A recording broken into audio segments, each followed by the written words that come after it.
дар назди баландошонаҳои душанбе манъ шуда хилофкоронро то $2000 ҷарима хоҳанд кард.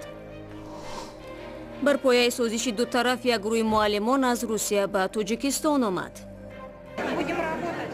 ман ҳоло шеваҳои таълимии шуморо намедонам, вале кор мекунем. ҳадафи ниҳоӣ ҳамин аст ки кори мо натиҷа бидиҳад, ҳам барои кӯдакон ва ҳам дар умум барои кишвари шумо. ва вазифаи иқтисодӣ ва ҳифзи карьера занони тоҷикро ба исқоти ҳамл ташвиқ мекунад.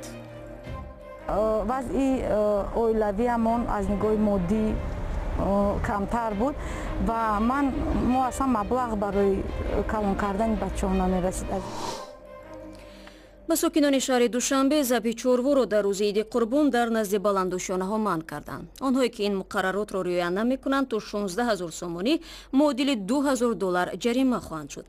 дар ҳар минтақаи шаҳр барои забҳи чорво ҷойҳои махсус сохта шудааст ва бояд хоҳишмандон дар он ҷо қурбони худро омода намоянд. дар гузашта сокинони Душанбе бидуни мушкил дар назди манзилҳои худ чорворо забҳ мекарданд. дар Тоҷикистон рӯзи 1 сентябр иди Қурбон яке аз ду иди мусалмониро таҷлил хоҳанд кард. барномаро бо мавзӯъҳои дигар пай мегирем. шоми дирӯз як гурӯҳ аз омӯзгорони рус вориди Душанбе шуданд. ин омӯзгорони фанҳои мухталиф дар минтақаҳои гуногуни кишвар аксаран дар литсееву гимназияҳои президентӣ дарс хоҳанд гуфт. ҳадаф аз даъвати онҳо ба Тоҷикистон тақвияти забони русӣ дар кишвар унвон мешавад. ҳамкорони мо низ рӯзи гузашта дар фурудгоҳ буданд ва ҷараёни истиқбол аз омӯзгоронро навор гирифтанд.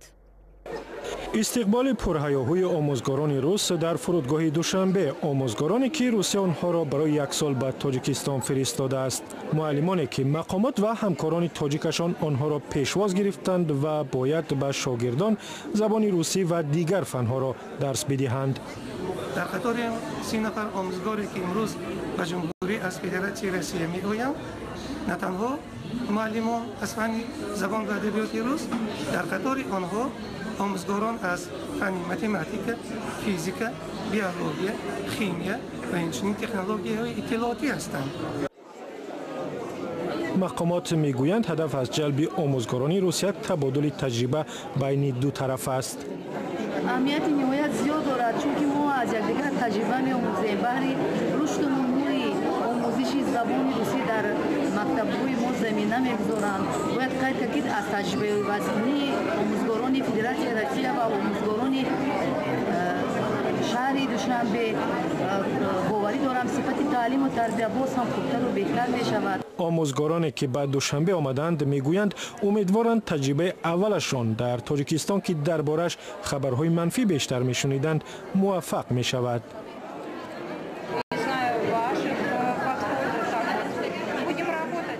ман ҳоло шеваҳои таълимии шуморо намедонам, вале кор мекунем. ҳадафи ниҳоӣ ҳамин аст ки кори мо натиҷа бидиҳад, ҳам барои кӯдакон ва ҳам дар умум барои кишвари шумо. ба кор фиристодани муаллимони рус ки тақрибан $1000 музди кор мегиранд бахше аз як барномаи васеъи Русия барои боло бурдани мақоми забони русӣ дар Тоҷикистон будааст.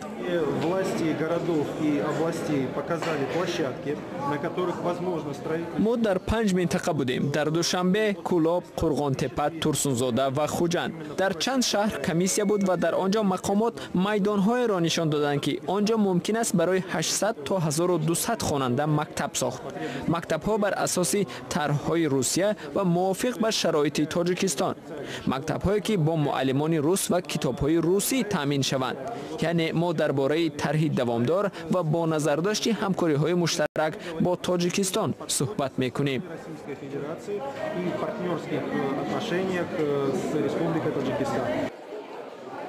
акнун гурӯҳи аввалин дар Душанбе ва ноҳияҳои Ҳисору Ваҳдат дарс медиҳанд.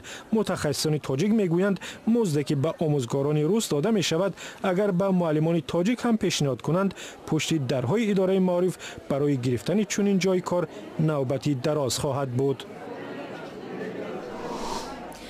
зимнан бо наздик шудани шурӯи соли нави таҳсил сабти номи хонандагон ва ба кор ҷалб кардани омӯзгорон аз мавзӯъҳои матраҳ дар Эрон шудааст. зоҳиран муассисаҳои таълимии ин кишвар намехоҳанд фарзандони муҳоҷирони ғайриқонунии афғонро ба таҳсил фаро бигиранд. дар робита ба ин ва ҳам масъалаи нашри феҳристи ҷанҷолбарангези марбут ба омӯзгорӣ дар Эрон суҳбате доштам бо ҳамкорам Рӯё Карими Маҷд аз бахши фардои Радиои Озодӣ. خانم روی خوش آمده. و تا جای معلوم شد فعلا برای ثبت نام فرزندان پناهجویان افغان و مکاتب ایران مشکل پیش آمده. سبب چیست؟ یکی از مهمترین مسائلی که در ثبت نام پناهجویان افغان، فرزندان پناهجویان افغان در مدارس ایرانی وجود داره این هستش که اونها برای ثبت نام حتما باید مدارک اقامت رسمی در ایران رو داشته باشن. نکته ای که به نظر میرسه بچه‌های زیادی از خانواده‌های افغان ندارن و در سالهای گذشته این مسئله برای اولین بار مطرح شد. NGO های ایرانی، گروه های مدنی ایرانی فعالیت زیادی رو روی این موضوع آغاز کردن و حتی گروه های حاضر شدن که کلاس های درسی رو برای بچه های افغانی که مدارس رسمی ایران اونها رو قبول نمی کنن تشکیل بدن. اما حکومت جمهوری اسلامی به شدت با این آموزش های موازی مخالفت کرد و برخی از این مدارس رو حتی میشه گفت با خشونت در واقع تعطیل کردن و بخش عمده ای از بچه های مهاجر افغانی که فاقد مدارک اقامت هستن نتونستن تحصیل خودشون رو ادامه بدن. حالی حاضر چقدر پناهجویان افغان در ایران هستند و سالهای پیش هم به همین حد مشکل بود این مسئله؟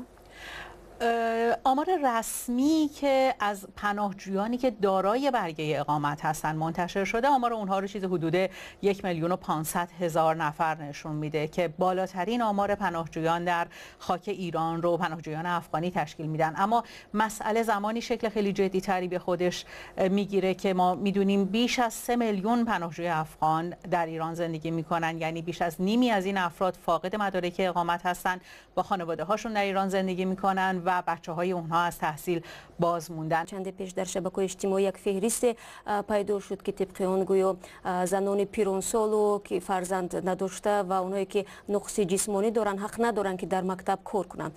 تا کجا این مقررات واقعیت دارد؟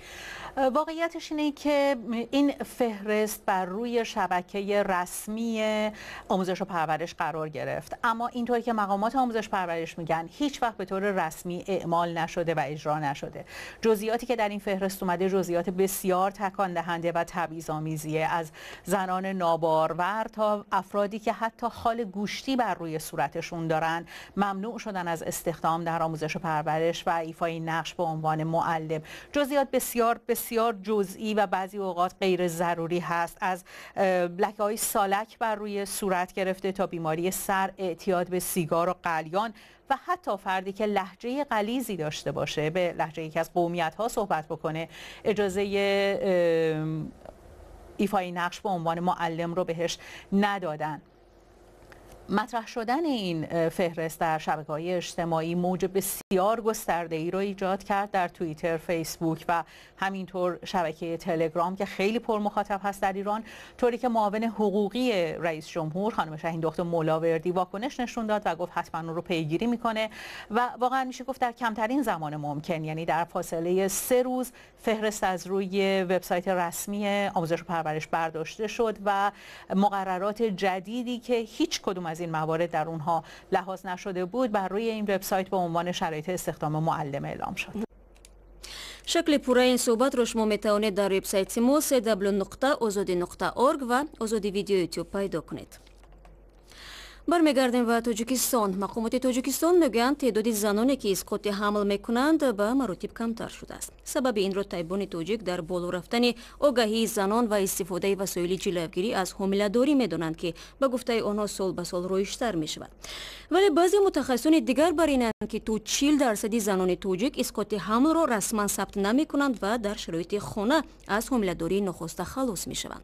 سربیناز روح الله این موضوع را تحقیق کرد. таманнӯи 36 сола моҳи пеш барои бори ҳаштум ба бемористон рафт ва исқоти ҳамл кард. ӯ мегӯяд дар як ҷои хуб кор мекунад ва ба хотири ҳифзи ҷои кораш барои таваллуд омода нест. маоши шавҳараш барои таъмини рӯзгор намерасад. من 2 فرزند داشتم، که هم پسر هم دختر و وضعی اویلویمون از نگاه مادی کمتر بود و ما اصلا مبلغ برای کلان کردن بچه ها نمیرسید از این زیاد. این زنی جوان میگوید وسایل پیشگیری از حامله‌داری به او کمک نمیکند و هر دفعه او مجبور است عملیات کند. با فراموش خاطری دچار کرد. تا حال من نمیتونم رقم و نام آدمان رو خوب به خاطر گیرم و همچنین تغییر هورمون ها در بدن بسیار مشاهده کردم که در نتیجه این تغییر هورمون ها با گرفتار بیماری ذوب شدم. اسقاط حمل قطع صنعی حامله‌داری بوده تا دوره تا 18 هفته‌ای جنین در بطن زن گذرانیده می شود. با گفته طبیبان تقریبا 60% زنان پس از اسقاط حمل مشکل صحتی پیدا می کنند. اگر زن زیاد اسقاط حمل کند این به ارگانیسم زن یعنی تاثیر می رساند، تاثیر منفی خود رو می رساند. یعنی هنگام گذراندن اسقاط حمل گردنک بچه‌دار می تواند که آسیب بیند و طی 10 سال می تواند اگر که زیاد اسقاط حمل کند یعنی با آموس گردنک بچه‌دار آورده می رساند. در تاجیکستان سخت جنین را اجازه دادند. بعضی ها میگویند زیر فشار کار و زندگی زنان مجبورند از بهر فرزندی آینده بگذرند. بسیاری میخواهند که با خود از اون کار انتخاب کردهش باز میخواد بالاتر رود، یعنی با وظیفه‌های بلند روند. این سبب شدنش ممکن است. سبب دیگری آنه که شاید زندگی از جهت اقتصادی وضع اقتصادیش نه اونقدر خوب باشد و فرزند هم داشته باشند. این رو فهمیدن ممکن است، شاید از وضع اقتصادی. رفتار نیست که باید که وای نکنن یا پیشترک فکر کنن که حامله‌دار نشن. وقتی که حامله‌دار شدن باید که تولد کنن. در حال حاضر بیش از نصف اهالی جامعه تاجیکستان را زنان تشکیل می‌دهند و فعلا حدود 2 میلیون زن سن قابل زایش زندگی می‌کند. هزاران نفر آنها سالانه سقط جنین می‌کنند و آن را یک راه تنظیم عائله می‌شمارند. در نیم سال گذشته در تاجیکستان نزدیک به 14,000 اسقاط حمل ثبت شده است که در مقایسه با نیم سال گذشته 2,000 حالت کمتر است. به تاکید متخصصان در واقع تعداد آنهایی که اسقاط حمل میکنند زیادند و تخمینا 40% زنان اسقاط حمل را رسما ثبت نمیکنند. طبیبان میگویند بهترین راه جلوگیری از حامله‌داری ناخواسته استفاده از وسایل پیشگیری و بارداری به مثل ریفولا، داروها و وسایل داخلی رحمی ضد حامله‌داری است که در دکترخانه و یا شفاخانه ها در تاجیکستان آن را می‌یابید. مقامات قرغیزستان همراه با چند کشور دیگر من جمله تاجیکستان تصمیم گرفتند یک جایه برای حفظ پلنگ برفی تلاش نمایند. این مسئله در یک همایش ویژه در شهر بیشکک مطرح شد. ببر برفی و یا پلنگ شیرمول از نادرترین جانور است که تنها در قلمرو 12 کشور جهان زندگی میکند. در تاجیکستان حدود 300 پلنگ برفی ثبت شده است. چنانچه روی این موضوع در گزارش نوبتی ما. پلنگ برفی جانور زیبا و از عائله گربه هاست که در کوههای آسیای مرکزی زندگی می کند. حال حاضر سرشمار پلنگ های برفی خیلی کم شده است و در پیشروی محو شوی قرار دارد. در این اواخر جانوران شانس را برای آینده روشن پیدا کردند. در قرغیزستان همایشی بین المللی حمایت از پلنگ های برفی برگزار شد که در آن نمایندگان 12 کشور شرکت داشتند. رئیس جمهور قرغیزستان الماسبک اوتانبایف از پلنگ های برفی به عنوان جانور مقدس برای مردم قرغیز نام برد.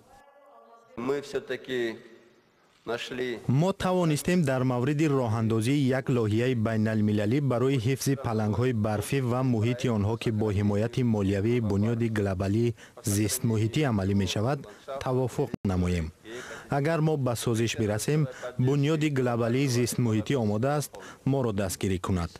طرح مذکور تلاش های همه 12 کشورها را جهت حفظ پلنگ های برفی در موضع های بلندکوه در بر می گیرد. همایش نخستین بین المللی برای حفظ پلنگ های برفی سال 2013 برگزار شد. از آن وقت این جانب قرغیزستان توانست محو سرشمار این جانوران را در کشورش باز دارد. به گفته اوتانبایف امسال عکس بردار اولین بار در حدود چوی پلنگ های برفی را ثبت کرد که قبلا در این قلمرو مشاهده نمی شد. بنابر کوتاهی وقت ما چند گزارشی دیگر از جمله مرگ هنرمند تاجیک در چچنستان و طوفان در استانبول را فردا در برنامه پیشنهاد شما خواهیم کرد. خبرها و ویدیوهای بیشتر را در وبسایت www.azadi.org و در صفحه های ویژه ما در یوتیوب و شبکه‌های اجتماعی پیگیری کنید. تشکر برای همراهی و خدا نگهداری هر یک شما.